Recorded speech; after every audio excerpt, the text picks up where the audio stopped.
Hold on for a second. What's up, YouTube family? I would like you guys to make sure you like and subscribe to our video. It would help us get into the algorithms so we can be seen and bring more engaging content to you guys. So like I said, like and subscribe to our YouTube channel. Appreciate you.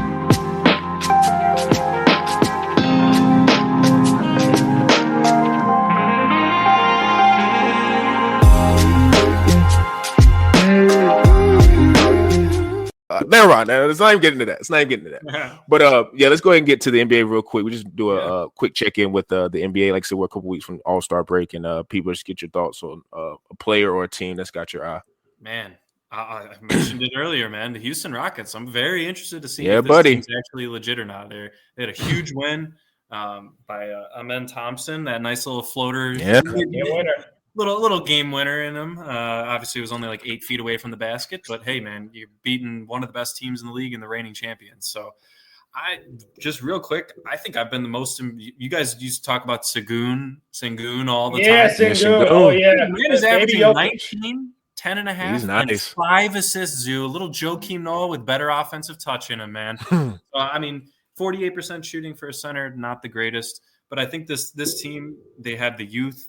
They have the energy. Udoka is, once again, we want to talk about like every sport, great coach. And you know what, Zoo? What surprised me the most, I think, one, they have 8 or 9 guys in averaging double figures this year. That is huge. They have depth. Yeah. But they are the second best defensive scoring team in the league. Or no, sorry, fifth. I take that back. Fifth. Mm-hmm. For a bunch of young guys, Jalen Green. Jalen Green. Like, do you think they're really going to be a top 5 defensive team in the league? Well, they are this year, and that has literally to do with the discipline and strength that Udoka has placed into this team. I'm not saying the Celtics shouldn't have let him go because we obviously know they had to, but he has found a home in Houston. They're giving a bit of thunder rise here. I'm not saying they're as good as the Thunder. They made that step. They went from a 500 ball club to now winning 68, 69% of their games. Exactly. There you go. And they got to do it the second half of the season. We always say that the NBA definitely picks up after mid-February. The level of intensity picks up, fighting for playoff spots, the play-in, etc. So I'm just curious to see what the Rockets do. I love their coach. I love their youth. I think they might be a team to make a move, Zoo, at the deadline for maybe a veteran or two. Because outside of Dylan Brooks and Fred VanVleet, they need maybe a little bit more presence there with some experience. So, yeah, I'm interested to see what they do in the next couple of weeks with that, and obviously heading into April. Interesting. I like your pick of the team, like a sleeper team in the West that rised up to beating expectations. I'm going to keep with that theme. And I want to talk about the Detroit Pistons. Because this is a team that was on a historical run of being the worst team ever last year. Monty Williams, I forgot how long that losing streak was, but they were historic. They won 14 games, 17% of their games last year. Monty Williams was so bad, they paid him like $100 million to go home. Legitimately, that guy stole money from the Detroit Pistons franchise. Because look at this year, pretty much the roster, pretty much the same exact roster. Pretty much the same core players. You got Cunningham, Ivy. Ivy's been out with an injury, and Durant. That's the foundation. But the thing is, Cade Cunningham, this is the I remember in the draft when we were talking about the draft those years ago. He's in that Luka Doncic prototype, 6'7" point guard, big ball handler that could dominate the rock and play, make, and score at all 3 levels. Obviously his stats been pretty decent every single year as a young player, but he's taking that step and okay, I'm an all-star now. 25 a game and 9 assists. 9 assists right now.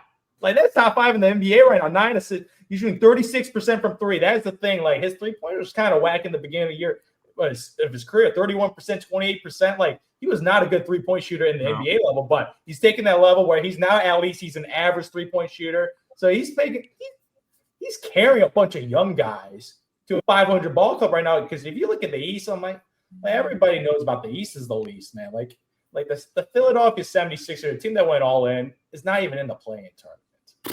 And their first round pick got hurt. Yeah, it's just crazy. If you look at the rest of these, obviously Cleveland, who's been playing awesome, winning 80% of their games. We got to talk about them in the next couple weeks. No one's seen that coming. I didn't see that coming. The same exact team. The only difference is the head coach. That's the only significant difference. So he's definitely shown that impact as a head coach. But Like everyone knows Boston's great, and I like the Knicks and the Bucks. But outside of that, like Indiana, Miami, Orlando, obviously dealing with a lot of injuries to your star players. Like they're all in that like that group of like they're all 500 level ball club teams. So they're making a tremendous stuff from winning. They already won 9 more games than last year. Like that is an incredible accomplishment for this young team. Where like I still remember last year, I was just like, why are they so bad?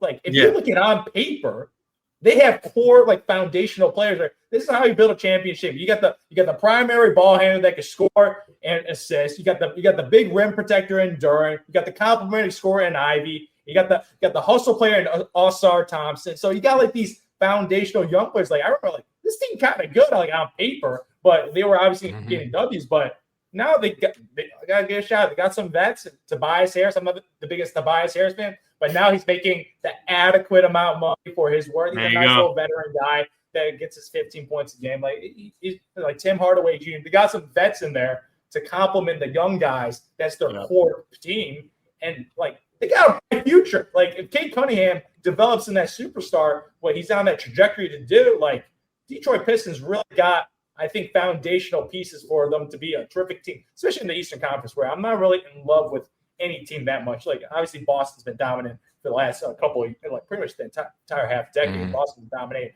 But outside of that, any team can leap in that top 4 right now because I think it's open for a lot of teams right now. So yeah, shout out to King Magic, dude. I think this guy he's gonna be an all-star. Like absolutely, he's an all-star lock. You're like a year behind the Magic a bit. Yeah. Very similar. A lot of young players where they all complement their skill sets. So shout out to the Detroit Pistons for being relevant and from being finally from a laughing stock. Like you got, I remember last year Kyle Kuzma was making jokes about it. Like you got Kyle Kuzma making jokes, and that guy's on the Wizards. Like that's the most joke team in the NBA right now. They got 6 wins right now. Don't be that team to lose to the Wizards. So that's exact because they got no future. I remember last year. It looks really bleak in Washington. Their team, even though they're losing everything, the Wizards got Jordan Poole and Kyle Kuzma as their franchise guys. Man, Jordan Poole, what a fall from grace, man. That's a problem. That is the perfect example of a guy who the Warrior, like Jordan Poole is an elite talent, but the system, he needs to be somewhere where there's a system. Because even if he's in a place like Washington, where of course it's an NBA team, so they have some type of system, but it's like it may be a little bit more freelance. I think it just his skill set gets a little bit more scattered. Like I think if he's in more of a structured environment, like I don't know, someone with like a leader, because that's another thing. Washington. I mean, who is the leader of that team? Like you don't know who the veteran is. So and that's designed because they're tanking. But like to your point, Kyle Kuzma getting jokes off on you. Nobody wants that. And Detroit has definitely turned it around with Cade. I would be interested, like him and his ascension, like where he would fall on the, like would I start a franchise with guy because he's gonna shoot up that board just based off his ability to handle the ball, shoot, score, play make. He's going high up off that board. I actually got in an argument with one of my friends with him versus Lamelo.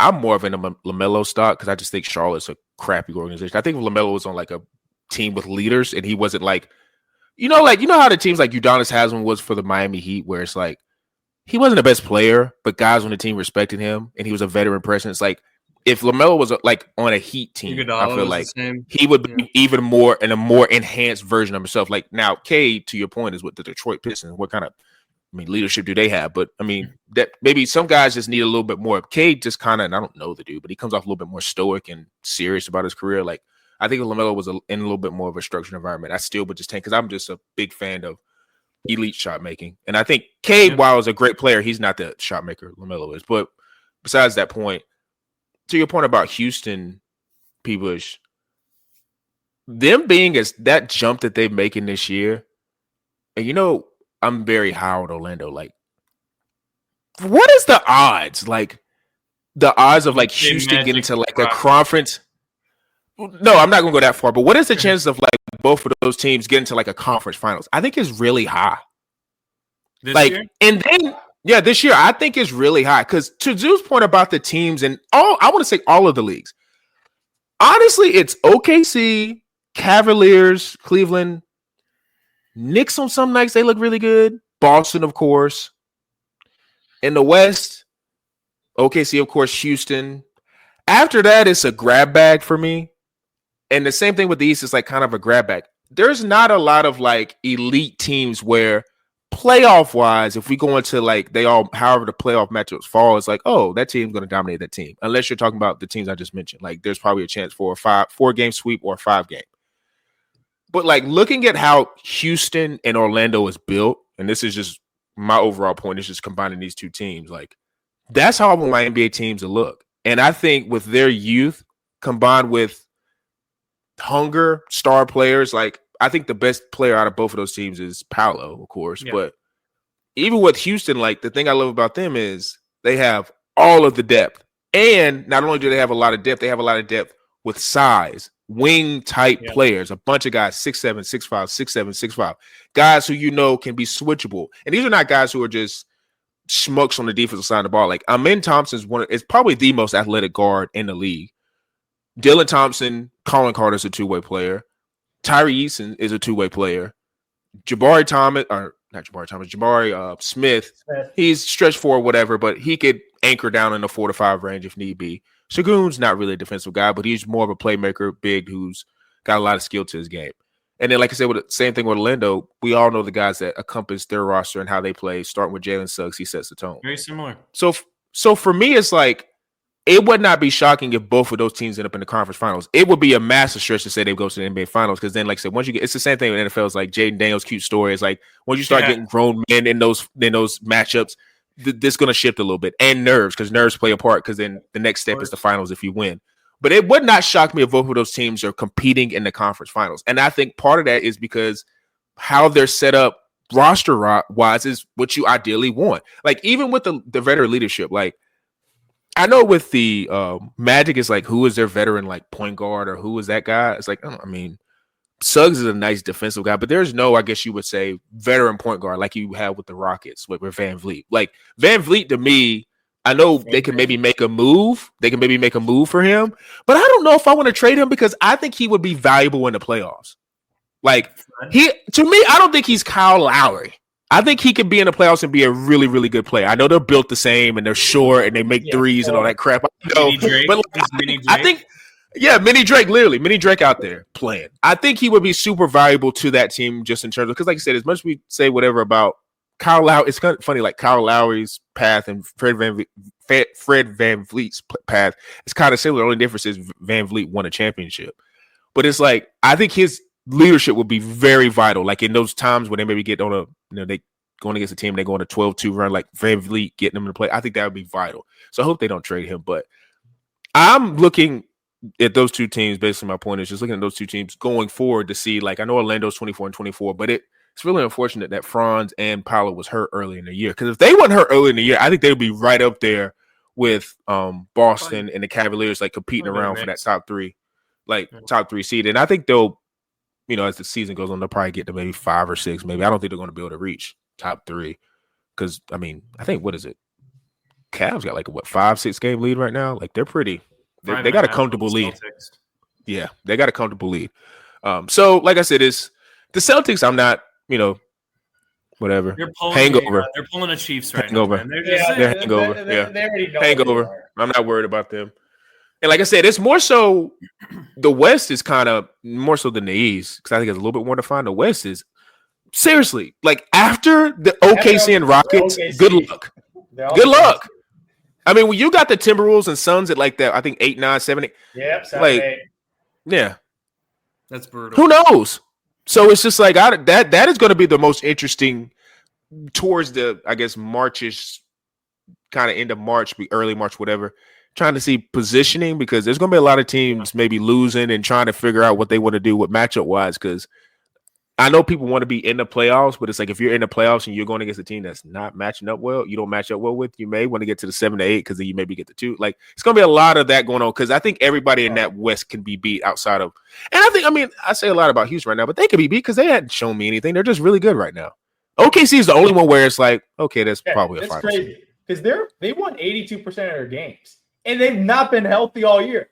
Like, Chet Holmgren has missed a significant amount of games. That's crazy, yeah.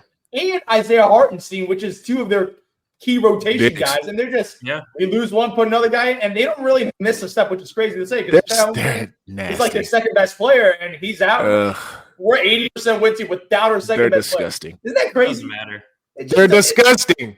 They're disgusting. Especially on defense. Like, their defense is ridiculous. Like I love my boy Alex Cruz. Like, he barely plays for this team because the team is so good. Yeah. He's played like 10 minutes. Like he's barely a factor because his team is so loaded on the wings and defensive. Like SGA right now, he's probably odds on probably favorite to win MVP because I know the voters got that Jokic fatigue, even though he got 30, 13, and 10. He has a 30-point he's still going crazy. He has a 30-point triple-double and shooting 47% from three. So he has to, though, because his team is he's doing what Josh Allen couldn't. That's pretty much what he's doing. Jokic has to do that because his team is the Nuggets. I think Bulls last night, man. Let's go. The Nuggets are struggling. Losing to the Bulls, that's kind of disgusting. That's very disgusting. This Bulls is not good. Bulls lost to the Wizards, so yeah. Bulls lost to the Wizards. You got Bazulas crossing up Aaron Gordon. That's all I need to know about the Nuggets, man. I'm sorry. Aaron Gordon used to be a bona fide two-way player, and the fact he's getting crossed up by a rookie like that just tells me, the days of the 3-and-D with him and whoever else is on that roster is long gone. So I don't know. Jokic is going to have to start averaging that for the rest of the season to just have them in without, I guess, being in the play-in. So we'll get that home court advantage because that's what they're paying for. They're going to be fighting for that 4th, 3rd, 5th seed on the entire time. So excited to see what happens. Like I said, All-Star break will be coming up. I think I don't know if they've done the All-Star reserves yet, but interested to see what happens with that and, how after the All-Star break, to your point, people they start kicking it up. So we'll be tuning into the NBA as soon as the Super Bowl is over. So we'll be coming next week with our prediction on how that game will go, and make sure you guys in the meantime tune in to Tyson Talks on Instagram, Quantrill Knows on YouTube. Make sure when you're on the YouTube, give us a thumbs up so you guys can get our videos in the algorithms. Make sure when you're listening to us on the audio platform to give us a thumbs up as well so we can get into that algorithms and you guys can listen to us and give us, different reviews and comment. And I think if you have Spotify, you can, comment on the podcast on there as well. So if you guys do that, I truly appreciate it. And for me, Zhu, and Peebush, we are out.